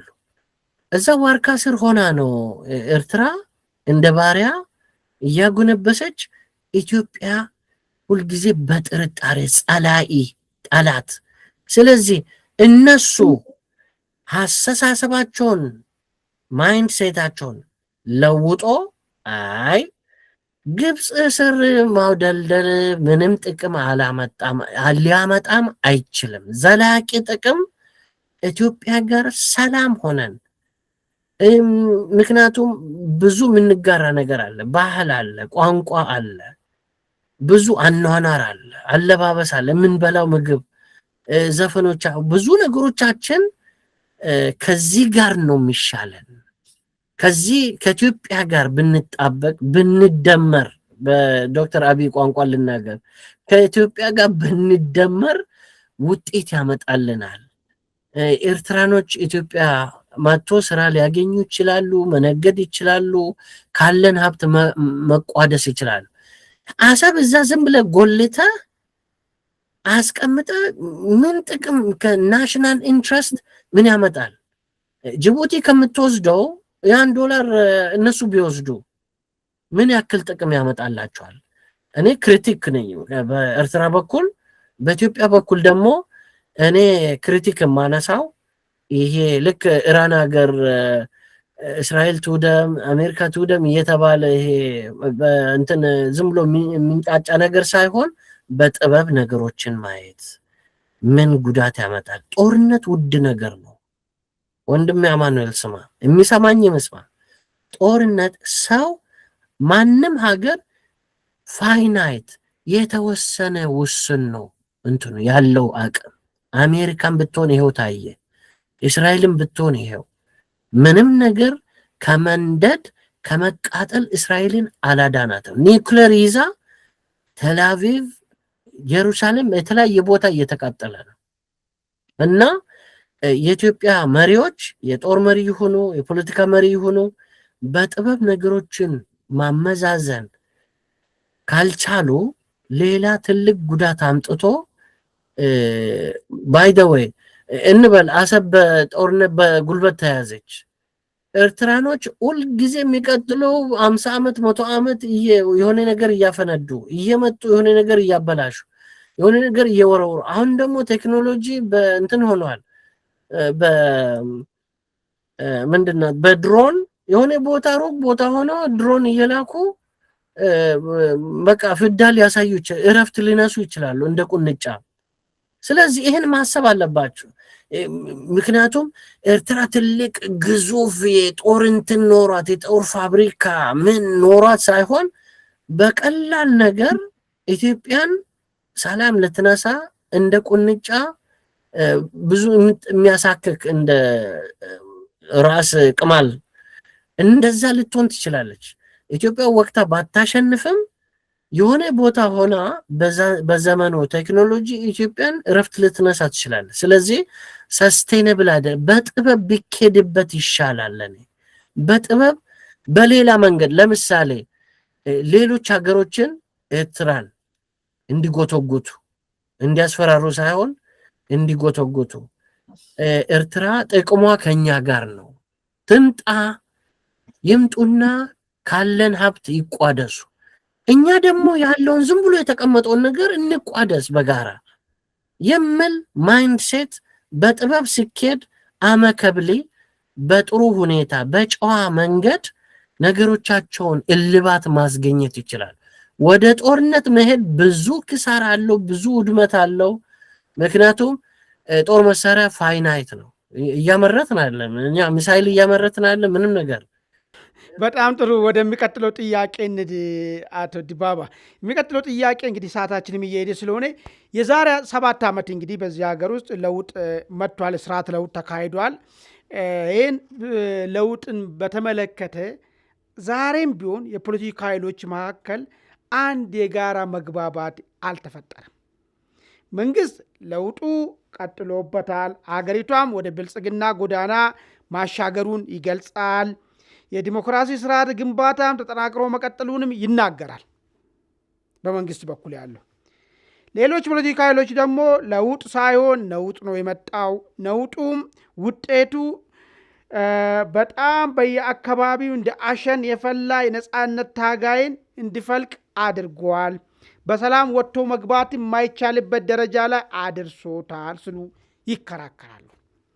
እንደው የሀገሪቷ አሁናዊ ሁኔታን ከጸጥታ፣ ዲሞክራሲ፣ ከእድገት አንጻር እንዴት ይገመግማሉ? አጠር ባለ በ2 ደቂቃ ማለት ነው። የተቀመጠ ሁለቱ ነገር አለ። መንግስት የራሱን ያስቀምጣል፣ አማጺዎች ወይ ደግሞ ፖለቲካ ተቃዋሚዎች፣ ሌሎች ፖለቲካ ኃይሎች ደግሞ የራሳቸውን ያስቀምጣሉ። መሬት ላይ ያለው እውነታ ደግሞ አለ። ይህንንም ችግር አሁን የተፈጠረውን ችግር አሁን ያለውን ትርምስም መሰረታዊ መንስኤው ለምንድን ነው ይሄ ትርምስ የተፈጠረው? ከዚህ ለመውጣት የሚቻልበት መንገድ ምን ቢደረግ ነው የሚለውንም ነገር ጨመር አድርጉትና እንዳው ያለው አገሪቷ ውስጥ ያለው አሁናዊ ሁኔታን እንዴት ይረዳሉ? እስቲ የኢትዮጵያ ፖለቲካ ኤሊት የሚባሉት እንግዲህ ኤሊት ትንሽ ይከብዳል ለነሱ፣ በጣም እንትን ይበዛባቸዋል። ነገር ግን ሰው በእውቀቱ ደረጃ ነው የሚኖረው። በሚያውቀው ከዛ በላይ መሄድ አይችልም። እኔም ከማውቀው በላይ መሄድ አልችልም። ዶክተር አብይም ከሚያውቀው በላይ መሄድ አይችልም። ማንም ኢሳያስም፣ ዶናልድ ትራምፕም፣ ነተኛሁም በሚያውቁት ደረጃ ነው የሚኖረው ሰው እና ያ እውቀት ማነስ፣ የእውቀት ማነስ፣ የግንዛቤ ማነስ፣ የጥበብን ማነስ ወደ ሀገርን ወደ ሲኦል ይከታል። አሁን እያየን እንዳለ ነው። ወደ ሲኦል ይከታል። ኢትዮጵያውያን ችግራቸው አንድ ነገር በጣም ጎልቶ ይታየኛል። ይሄ ሀገር ማለት የፈለገ ተቃውሞ ያምጣ ሁሉም ነገር ሽምጥጥ አድርገ እንዲያውም ከዛ ኢትዮጵያን ጠላት ወይም ደግሞ ገና ኢትዮጵያን እንትን ሊያደርግ ከዛም ጋር ሆነን እንዋጋለን የሚል የመጨረሻ አሳፋሪ ነገር ነው። ሀገር የሚል ሀገራችን ነው ኢትዮጵያ ሀገር፣ ሌላ ሀገር የለንም። ሶማሌ ብትወር ከሶማሌ ጋር ሆነ እንዴት ኢትዮጵያ ወረ እኔ ኢትዮጵያዊ ነኝ ትላለህ? ምን አይነት ህሊና ቢስ የህሊና ጎዶሎነት ነው እንጂ አንድ ሰው ኢትዮጵያ ሀገሬ ናት ብሎ ጡት አጥብታ ያሳደገችው አብልታ ያሳደገችውን ሰው ሀገር ከሌላ ጋር ሆነ ኢትዮጵያን ለማድማት እንዴት ደግሞ ባይ ዘ ዌይ ሀገር ውስጥ ነው እኮ እዛ እንትን እያሉ በስውር ደግሞ እኮ ሌላ ሸር ይሰራሉ። የኢትዮጵያን ጥቅም የሚጎዳ ዶክተር አብይ አይደለም ወይ ብልጽግና ፓርቲ አይደለም፣ ኢትዮጵያን የሚጎዳ ኢትዮጵያን ከብልጽግና ፓርቲ ለይቶ ከኢያፓ ፓርቲ ለይቶ ከፍ አድርጎ ቢያስቀምጡ ሀገራችን ናት፣ እቺ መጠለያችን ናት፣ መበደል የለም መጎሳቆል የለባትም፣ በጉስቁልና ችግር በሚያመጣ ነገር ውስጥ መሳተፍ የለብንም፣ ጥሩ ነገሩን እውቅና እየሰጠን እያበረታታን የጎደለውን ደግሞ በቃ ኮኬውን ይዘን እንዲሻሻል ህዝቡን እያነቃ እያስተማን ይሄ ጉድለት እዚህ ጋር ነው፣ ይሄ ደግሞ ጥሩ ነው ከማለት ይልቅ ሽምጥጥ አድርጎ 7 ዓመት ሙሉ ሀገር ሲያወድም ኖር ተብሎ እንዴት ምንም ነገር አይናቸው ሳይሆን አንጎሉ ጎዶሎ ስለሆነ የማስተዋል ችሎታ በጣም harsh ነኝ እኔ በፖለቲካ እንትን የሚሉት።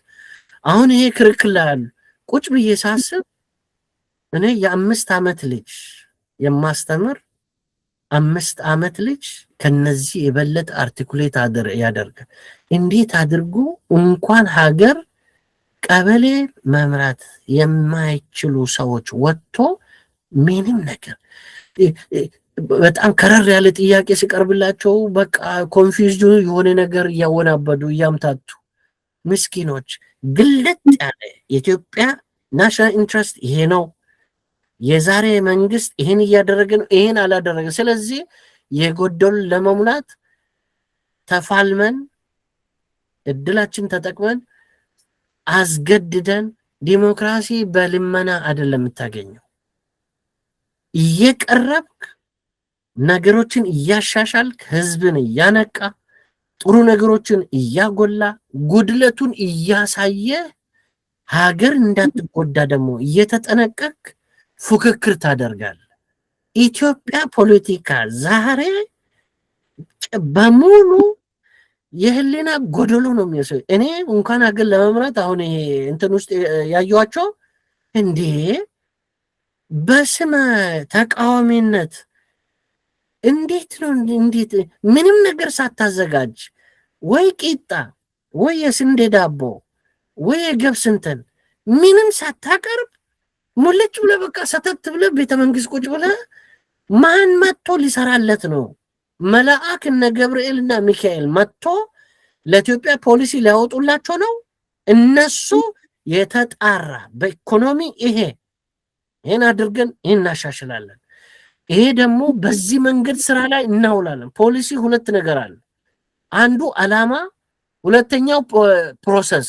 በምን ሂደት ውስጥ የኢትዮጵያን ኢኮኖሚ እናሻሽላለን፣ የኢትዮጵያን ሴኩሪቲ እናሻሽላለን፣ የኢትዮጵያ ህዝብን ደህንነትና ሰላም መረጋጋት እንዴት እናሻሽላለን የሚል ቁርጥርጥ ያለ ግልጥ ያለ ነገር ማምጣት እና ይሄ እንደ አሸን የፈላው የውጭ ነገር አለበት፣ የውስጥ ድንቁርናም አለ።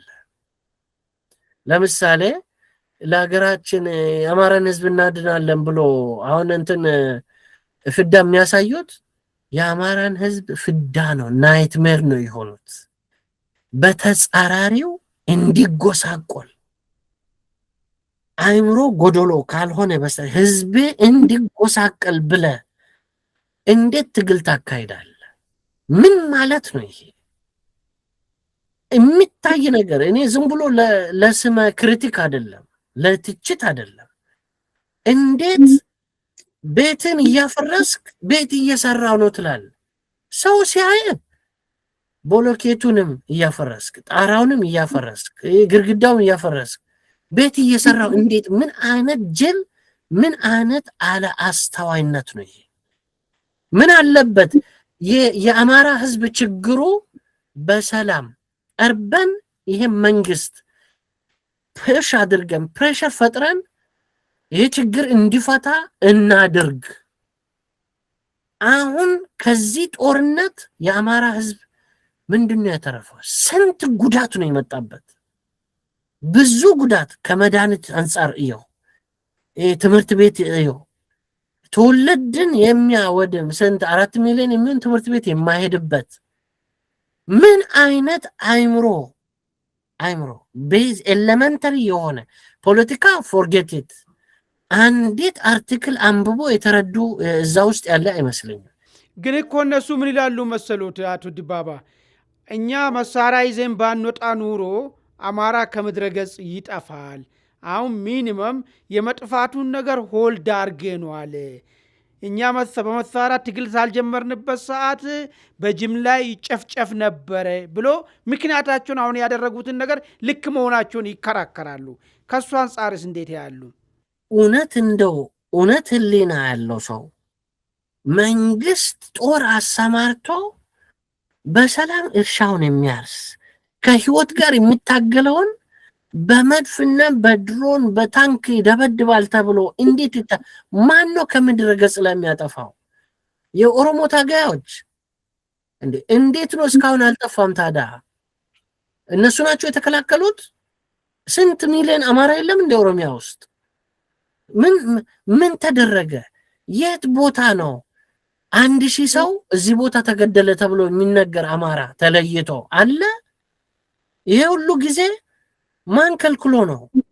መሳሪያ ያለ ኦሮሚያ ውስጥ አለ፣ በጣም በደንብ የታጠቀ። ምን አደረገ? 10,000 አማራ ገደለ፣ 1,000 አማራ ገደለ፣ 100,000 ገደለ። ምን አደረ? እንዴት ነው ከምድረ ገጽ? እና የት ሆኖ ተከላከሉለት? ገና ከነሱ ጫካ ያልወጡ ሰዎች ለዚህ እኮ ነው የምልህ ፖለቲካ የሚባል ነፃነት የሚባል አንዲት አርቲክል አንብቦ በደንብ አሰላስሎ ይሄም ነገር ለሀገራችን ጥቅም ስራ ላይ እናውላለን።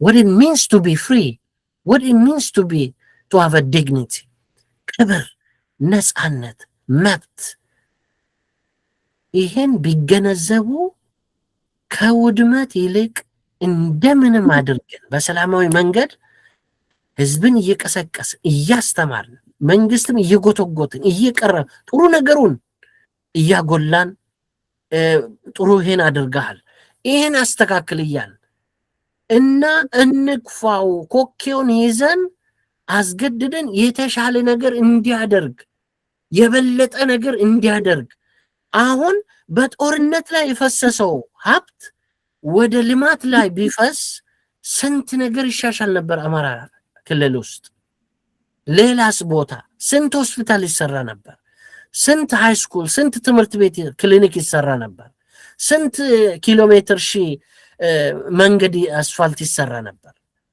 የጠፋው ሀብት የሰው ህይወት ነው። የጠፋው ሀብት ስንት ለትውልድ የሚጠቅም ነገር ላይ ይውል ነበር።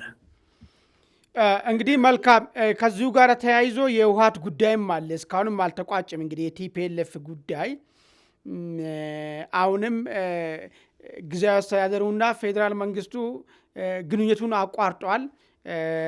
በጀትም ተቆሟል። የተለያየ ጥያቄዎች መንግስት ሰራተኛ ደሞዝ ያጡበት ሁኔታ ነው ያለው ትግራይ ክልል ያለው ነገር። በህወሓት በኩል ደግሞ ከሻዕቢያ ጋር ሆኖ ጦርነት በፌዴራል መንግስት ላይ ለመክፈት በቂ ዝግጅት እያደረጉ መሆኑ እየተሰማ ነው ያለው። እንዳው ህወሓትና መንግስት መካከል ዳግም ጦርነት የመከሰት እድሉ ይሄ ግለሰቦች ነው የሚወስነው የሚለው ነገር እንዳለ ይሁንና እንደ አንድ ተንታኝ ከሚታየው ነገር አንጻር እድል ይኖረዋል ወይ? ወደ ጦርነት ተመልሶ የሚገባበት ሁኔታ ሊፈጠር ይችላል ወይ? ወደ ጦርነት ከተገባስ የተለየ ውጤት ምን ይዞ ይመጣል? ባለፈ ከሆነው ነገር የተለየ ነገር ምን ይዞ ይመጣል የሚለውን እስቲ አጠር አድርጎና በአንድ ደቂቃ ከዛ የመጨረሻው ጥያቄ ላይ እንድናርግና እንጨርሳለን። ይኸውልህ እንደገና ልድገምል the actors have the choice። ጦርነት ሊያስነሱ ላያስነሱ በእነሱ እጅ ነው። by the way ቲፒኤልኤፍ የሚባል ግሩፕ እኔ በሽታ ነው የሚመስለኝ። በሽታ በጣም የማይድን በሽታ የተለከፉ ሰዎች እንዴ ትግራይ ውስጥ እኮ ወርሎርድዝም እኮ ነው ያለው። ጀነራሎቹ ተከፋፍለው ወርቅ እያወጡ አንበሸብሻሉ። ምን ማለት ነው? ሰላም ቢመጣ በእውነት እውነተኛ ዲሞክራሲ ቢመጣ ሰው ቢመርጥ ምርጫ ቢኖረው እኛን ያስወግደ። ስለዚህ እዝም እያማታን እዝም ምናምን እያደረግ እንቆያለን። ምን ሌላ የተለየ ውጤት የሚመጣው ልንገር፣ የበለጠ ውድመት የበለጠ ናይትሜር ነው የሚመጣው። ጦርነት ቢከሰት ትግራይ ትነዳለች። ትግራይ ብዙ ውድመትና ችግር ይፈጠራል። አንድ ግን ሐሳብ አለኝ እኔ ዶክተር አብይ ወይም ይሄ መንግስት ፍትሃዊ ቢሆን በጣም የተመረጠ ነው። ጥበብ ነው ይሄ። ለምን ምን ማለት ነው ፍትሃዊ መሆን? በወያኔ ልክፍት ምክንያት የትግራይ ህዝብ መበደል የለበትም። የሚገባው ነገር የሚገባው እንደ ማንኛውም ኢትዮጵያዊ፣ አለበለዚያ ወደ ግሪቨንስ ወደ ቅሬታ ይኬዳል። ተበድለናል የሚል ፍትሃዊ ነገር አልተደረገም ብሎ ባይደው በእንግሊዝኛ ምን ይባላል መሰለ ይሄ where there is no justice a nation will perish ይባላል። ፍትህ የሌለበት ሀገር ወይም አንድ ህዝብ ይጠፋል ይባላል። ለምን መሰለ? መባላት፣ መበዳደል፣ መሰራረቅ ይሄ ነገር ሁሉ ይፈጠራል። ፍትህ በሌለበት ጉልቤዎች ሌላው እያስጨነቁ ብዙ ችግር እየፈጠሩ እነሱ የተንደላቀቀ ህይወት ይኖራል። ስለዚህ የትግራይ ህዝብ መድኃኒትም ይሁን ደሞዙም ይሁን የሚገባው ነገር እኔ የሚሰማኝ ዶክተር አብይ ይሄን ድምጽ ቢሰማ እኔ የማቀርበው መፍትሄ የትግራይ ህዝብ ፍትህ እንዳይጎድልበት በወያኔ ምክንያት አይጧ እንትን ስላለች እንትን ምጣድ አይሰበርም ይባላል። ወያኔ ልክፍት እንዳለው በጥበብ ወያኔ የሚወገድበት እንትን የሚባልበት መፍትሄ መፍጠር። ይሄ ደግሞ ህዝቡን ፍትህ ስሰጠው ምን እያልክ ነው? ይሄ መንግስት እኮ ፍትሃዊ ሆኖ በዚህ መንገድ እያገለገለን ነው፣ የሚገባን ነገር እየሰጠ ምንድነው ያንተ ጥያቄ ብሎ ህዝቡ ይነሳበታል። ነገር ግን ፍትህን ከከለከልክ የሚገባው ጃስቲስ ማለት እኮ በእንግሊዝኛ ምን ይባላል መሰለህ? ጃስቲስ ኢዝ rendering what is due to you። የሚገባ ለአማኑኤል መደረግ ለዲባባ የሚገባ ማድረግ ማለት ነው። ማንም በምንም ሁኔታ ተጽዕኖ ሊያስከትል አይገባም በፍጹም። ለምሳሌ አንድ ህዝብ ውስጥ የሆነ ነገር ተነሳ ብለህ ያን ህዝብ በሙሉ ጠቅላላ መጨፍጨፍ ክልክል ነው። በጦር ህግም በጥበባዊ አይንም በሞራል ህግም እንትን አይለም። በመንግስት በኩል እኮ የሚቀርበው አንድ ምክንያት ምንድን ነው መሰሉት አቶ ዲባባ? በመንግስት በኩል የሚቀርበው የሚሰጠው በጀት ለሚያስፈልገው ለክልሉ ነዋሪ እየዋለ አይደለም፣ ለጦርነት ዝግጅት ነው እየዋለ ያለው። ብንሰጠው መልሶ ነገ አገሪቷ የምትደማበት የምትወጋበት ነገር ነው እንጂ የሚሆነው ለሌላ አገልግሎት ላይ እየዋለ አይደለም። ስለዚህ ይህንን ለጦርነት የምታደርጉትን ዝግጅት ካላቆማችሁ በሚል ይመስለኛል በመንግስት በኩል የምነሳው። ይህን አልፎ እንዴት ነው አሁን እርስዎ የሚሉትን ነገር ለትግራይ ህዝብ የሚገባውን የግድ ማድረስ አለበት፣ ነገ የከፋ አደጋ ይመጣል በሚል ነገር እንዴት ሊደረግ ይቻላል? ለትግራይ ህዝብ የማያደርሱ ከሆነ በመሀል ያሉት አካላቶች ምንድን ነው መደረግ ያለበት? አሁን እውነቱን ብንነጋገር አሁን ደሞዛችን ቆመ፣ ይሄ ቆመ ይባላል። ስለዚህ መድረሱን ኦልሬዲ ህዝቡ እየመሰከረ ነው። አይሰረቅም አልልም። ኢትዮጵያ ሙሉ ሌባ፣ አጭበርባሪ፣ ዘራፊ እንዳለ ዶክተር አብይ ስንት ጊዜ ደጋግሞ ተናግሯል። ባለፈው ጊዜ ስለ ዲጂታላይዜሽን እንትን ኢንተርቪው ሲደረግ በማን ነው ዶክተር አብይን እንትን የነበረ ማንጫኔ ነው የሚባለው ኢንተርቪው ሲያደርጎ ነበረ። ምን አለ? አንድ ሰው 100 ቦታ ይይዟል መሬት፣ ዲጂታላይዝ ማድረግ ሌባን ያጠራል። ይሄ ሰውዬ እዚህ ሸገር አካባቢ እንደዛ ካደረገ ለቀምት ወይ ደብረ ዘይት ወይም አዳማ ምን እንዳለው እንዴት ነው? ስለዚህ ዲጂታላይዜሽን ለዚህ ይጠቅመናል ብሎ ተናገረ። 100 ቦታ ይሄ ሰው አጼ አይደለም፣ ንጉስ አይደለም። አንድ ተራ ሞላጫ ሰው 100 ቦታ መሬት መያዝ ይሄ በጣም የሚያሳፍር ነው። ለመንግስትም ትልቅ ሼም ነው። አንድ ሀገር መንግስት ፖሊስ ያለበት፣ ፍርድ ቤት ያለበት፣ ጠበቃ ያለበት እንዴት እንደዚህ ይደረጋል? ዶክተር አብይ ከአፉ ነው የሰማሁት ነው፣ ወሬ ፌስቡክ ላይ ምናምን አይደለም። ኢትዮጵያ ውስጥም እልም ያሉ ምንድን ነው መሰለ ያለው ዶክተር አብይ በህጋዊ መንገድ ኢንቨስት እናደርግ ሲባል እንደ ምጽአት ነው፣ መከራ ነው። ነገር ግን አንድ ሰው 100 ቦታ እንደያዘ ደርሰንበታል። ስንት ጉድ ይወጣል ወደፊት አለ እና ምን ልል ነው አይደርስም ለተባለው አማኑኤል ይደርስ እንደነበረ እኮ ተቋረጠብን እኮ ስለሚደርስ እኮ ነው የተቋረጠው እኮ ነው። ሰርሊ እኮ በጀት ማለት እኮ ደሞዝ ብቻ አይደለም እኮ ልማት ላይ የሚውላል ስራ አለ፣ ተመሳሳይ ነገሮች አሉ። አሁን ደሞዝ ቢከፍሉም የልማቱን ብር ግን ሙሉ ለሙሉ የለማ አይደለም፣ ለጦርነት ዝግጅት እየተጠቀሙ ነው የሚል ነገር ነው የሚሰማው በመንግስት በኩል። ኤኒዌይስ ወደ መጨረሻው ሀሳብ እንድና ሰዓታችን ስለሄደብን የመጨረሻው ሀሳብ አጠር ያለ ጥያቄ ነው የማነሳው። አሁን 7ኛ ሀገራዊ ምርጫ እየተካሄደ ነው ያለው ማለት ዝግጅቱ ተጀምሯል፣ ምዝገባ ተጀምሯል። ይህም ምርጫን በተመለከተ 2 ነገር መጥተዋል። መንግስት እዚህ ሀገር ቤት ያሉት ተቃዋሚ ፓርቲዎች አብዛኛው ማለት በሚቻለው በምርጫ ውስጥ ለመሳተፍ እንቅስቃሴ ጀምሯል። ነገር ግን ውጭ ያሉት ፖለቲካ ኃይሎች የሚሉት ነገር አለ። አሁን ምርጫ ሳይሆን የሚያስፈልገው የዚህ ሀገር ችግር ሊፈታ የሚችለው ሽግግር መንግስት ነው የሚል ነገር አስቀምጧል። አሁን ኢትዮጵያ ውስጥ ያለው ነገር ምርጫ ተካሄደም አልተካሄደም ችግሩ አይፈታም፣ እንዳውም የባሰ ያወሳስባል። ይሄ ችግር እንዲፈታ ከፈለግን ሽግግር መንግስት ይካሄድና ከዛ በኋላ ወደ ምርጫ እንዳለን የሚል ሀሳብ መከራከሪያ በደንብ አድርጎ ሚዲያ አሁን ብዙ ስለሆነ የተለያየ ሚዲያ ላይ የቀረቡ እየተናገሩ ሰምተናል። እዚህ ሀገር ቤት ውስጥ ያሉ ታጣቂዎች ደግሞ ምርጫው አያስፈልግም ብቻ ሳይሆን ለራሳቸው ምርጫ አምናችሁ ምርጫን ለማድረግ የምትንቀሳቀሱ ተቃዋሚ ፓርቲዎች ላይም እርምጃ ወስዳለሁ፣ ህዝቡ ራሱ ምርጫን ህገ መንግስታዊ መብቱንና የራሱ ይሆነኛል የሚለውን ነገር ለመምረጥ ሄዶ ሲመዘገብም ሆነ ምርጫ ሂደት ውስጥ ከገባ ከተገኘ እርምጃ እንወስዳለን።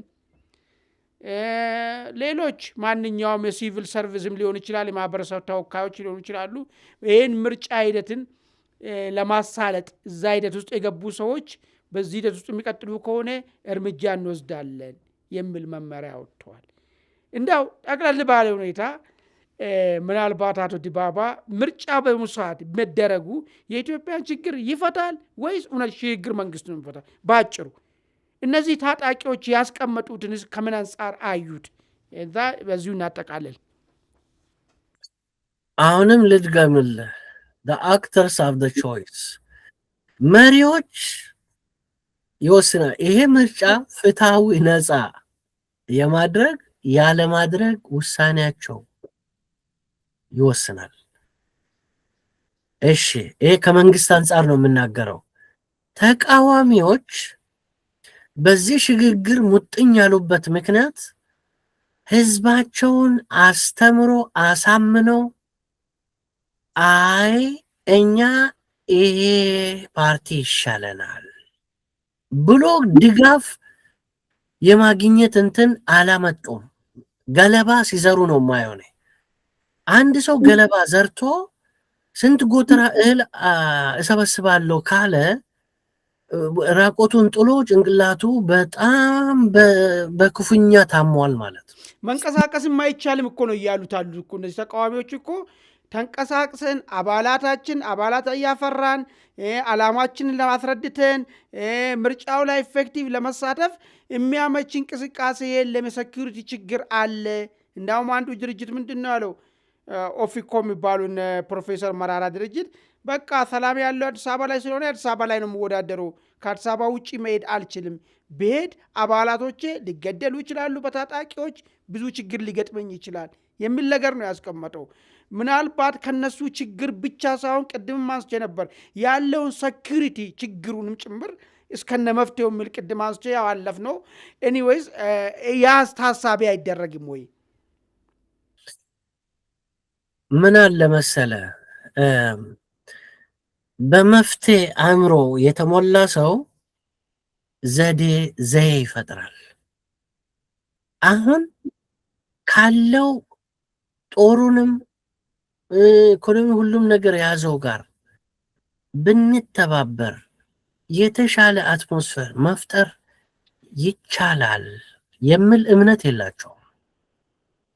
እኛ ብቻ በቃ የሀገሪቷ መፍትሄ ነው የምንሆነው፣ ይሄ መንግስት የሚባል ዋጋ የለውም እንደማለት ከሱ ትቶ ሪኮንሲሊየተሪ የትብብር መንፈስ ቢያመጡ መዋጮ ቢያዋጡ የተሻለ ሐሳብ የተሻለ ፖሊሲ እንዲደረግ በሰላማዊ በፍቅር ዶክተር አብይም ቢቀርቡት ሂዱ ጥፉ የሚል አይመስለኝም። ለሀገር ከሁላችን በላይ ለዚች ሀገር ጠንካራ የበለጸገች ያደገች በራሷ የምትተማመን ይሄን ለማድረግ መዋጮ አምጡ። አሁን እሺ ከዛ ሪቆስ ምን ጥቅም አመጡ? መንግስትን በቃ እንደ ጭራቅ አድርጎ እዛ ጓዳቸው ውስጥ ቁጭ ብሎ ልክ እንደ ውሻ እንትን የሚሉት ባይ ዘ ዌይ መንቀሳቀስ የሚለው በዛሬ ዘመን የተለያየ ሚዲየም መጠቀም ይችላሉ። ህዝባቸውን ለመቀስቀስ በኢንተርኔት ዌብሳይት፣ በሬዲዮ፣ በተለያየ መንገድ ህዝብን ማስተማር መቀስቀስ ይቻላል። ነገር ግን እኔ እንደምታየኝ የኢትዮጵያ ተቃዋሚ ገለባ የሚዘሩ ምንም ነገር ያልበቀለላቸው 50 ዓመት 40 ዓመት ገለባ ሲዘሩ ልክ እንደው ስም ቢጠራ ቅር እንዳይል እንጂ አሁን እንደነ ኢህአፓ ምናምን የሚባሉት እኔ ገና ከዚህ ምድር ሳልፈጠር ነው እንትን ያሉት። እስካሁን ምንም አንዲት ኪሎ የሆነ ነገር አምርቶ ወደ ጎተራ ሲያስገቡ አላይም። ታሪካቸውን ሲገመግም ከመንግስቱ ባላነሰ ጭራቃዊ ሰይጣናዊ ስራ ሰርቷል። በጣም ትውልድን መጥቷል፣ እነሱም ደፍቷል፣ መንግስቱም ደፍቷል እነሱም። ነገር ግን አሁን ይሄ ጃጀ ደም ያፈሰሰ ምስኪን ምንም ነገር ያላጠፋ ገና ህፃን ጨቅላችን የደፋ ወይም አንድ ደሃ ዝም ብሎ እንዶ ቀበሌ ተቀጥሮ እንትን የሚል ይሄን አድርጎ ኢትዮጵያን እኛንን የተሻለ ነገር ለማለት be careful the wolf with the sheep's clothes ይባላል። ምንድነው ተኩላ የበግን ቆዳ ለብሶ እንትን የሚለውን ተጠንቀቅ ይባላል። ለዚህ ነው እኔ ገለባ የምላቸው። ባይ ዘ ዌይ መንግስት ሳይድ መውሰድ አይደለም፣ መንግስትም ክሪቲክ አደርጋለሁ። ዶክተር አብይ ደግሞ ወደ ሰፊ መሆን አለበት።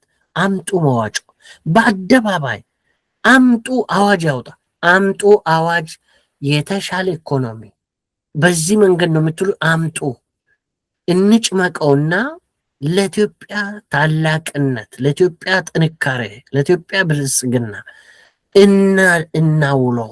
አምጡ፣ ካንጎላችሁ ስንት ዘመን የተመኛችሁት አምጡና እንስራ።